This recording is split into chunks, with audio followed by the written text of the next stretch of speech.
Alors Éric Nolot, c'est un critique littéraire et télévisuel qui a passé du temps sur France 2, qui m'a bien fait rire et que je suis pressé de venir détruire avec mes questions les plus acides. Qui t'inspire C'est un chroniqueur télé, radio vachement connu maintenant, qui bosse beaucoup avec Zemmour. Donc les deux Éric sont connus pour leurs chroniques, critiques, etc. Éric Nolot, c'est un homme percutant, c'est un homme qui gêne. C'est On n'est pas couché, c'est le mec qui anime les débats. Voilà. Alors, c'est un chroniqueur qui s'est fait, que je connais notamment par l'émission On n'est pas couché. Pour moi, c'est un chroniqueur et un critique aussi, et notamment dans On n'est pas couché.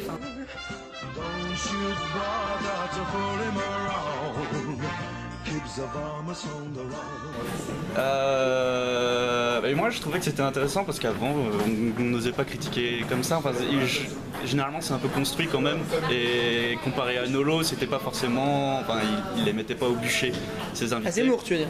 Oui, contrairement à Zemmour. Ok, contrairement à Zemmour. Donc du coup, non, moi je trouvais que c'était bien, c'était rafraîchissant parce que jusqu'ici c'était plutôt de la promotion. Souvent une plume ou une critique un peu acérée, un peu abrasive, ce qui du coup est vachement intéressant parce que ça permet de revisiter des faits d'actualité, des opinions, avec un regard qui se veut un peu à part, voire choquant.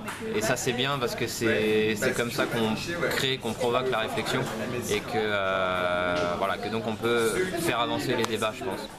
Je pense qu'un bon chroniqueur, c'est un chroniqueur qui dit les choses, qui est justement gênant. Et c'est ce qu'on a besoin de voir aujourd'hui à la télévision. Donc oui, pour moi il fait partie des tonnerres pour être un très bon chroniqueur. J'aime les critiques au sens général du terme, parce que pour moi c'est la démocratie. Ok. Et après les critiques de Nolot en particulier, je les connais pas spécialement de façon détachée de l'émission On n'est pas couché justement. Voilà. D'accord. Et c'est vrai que parfois il en fait un petit peu trop, genre il essaie de faire une critique construite même quand son interlocuteur... D'accord. Pas forcément, je l'ai vu une fois avec Katsumi. Ok.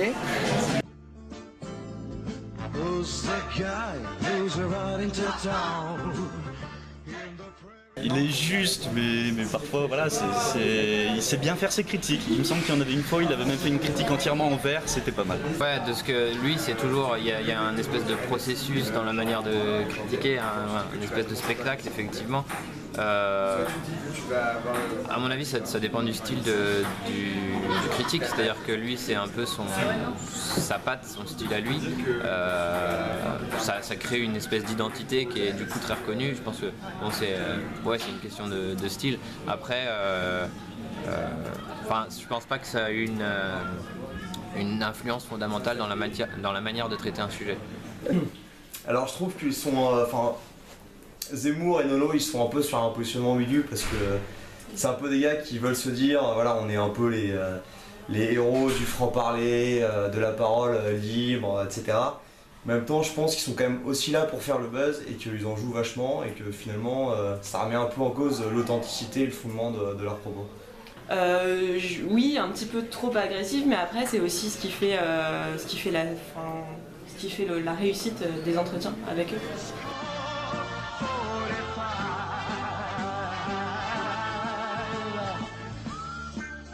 Nicolas Bedos, c'est Ok. Donc Nicolas Bedos, critique peut-être, mais bon gros clash aussi, je pense que les Français ont apprécié. Celle que j'avais bien aimée, je crois que c'était sur un plateau de Morandini. Ok. Il avait clashé assez violemment Coé.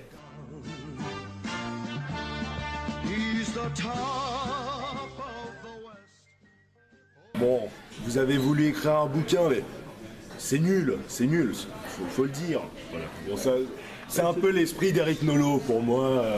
Vous avez voulu bien faire, mais c'est pourri. Alors moi, particulièrement, j'ai lu votre livre, et ce que je comprends pas, c'est que bon, c'est quand même très très mal écrit, et que finalement, on se demande vraiment pourquoi il y a cette vraiment volonté, alors, avec tous les mots de la langue française, toutes les expressions qu'on connaît. Alors Zemmour a dit aussi ça, c'est vraiment pourri, quoi.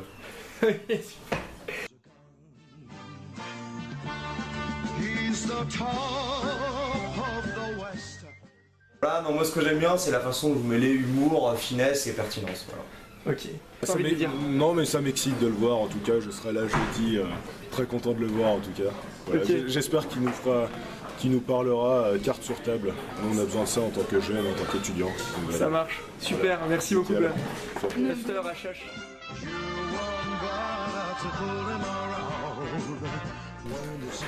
Alors là, on a vraiment le livre de Francis Lalanne. C'est un livre, alors on ne comprend pas, c'est un espèce d'enchevêtrement de niaiseries. Alors, il y a Francis qui nous parle, bon, une fois, de le mirliton, machin, la chair. Bon, bref, on ne comprend rien. C'est vraiment, c'est du délit culturel. C'est du délit culturel. Voilà.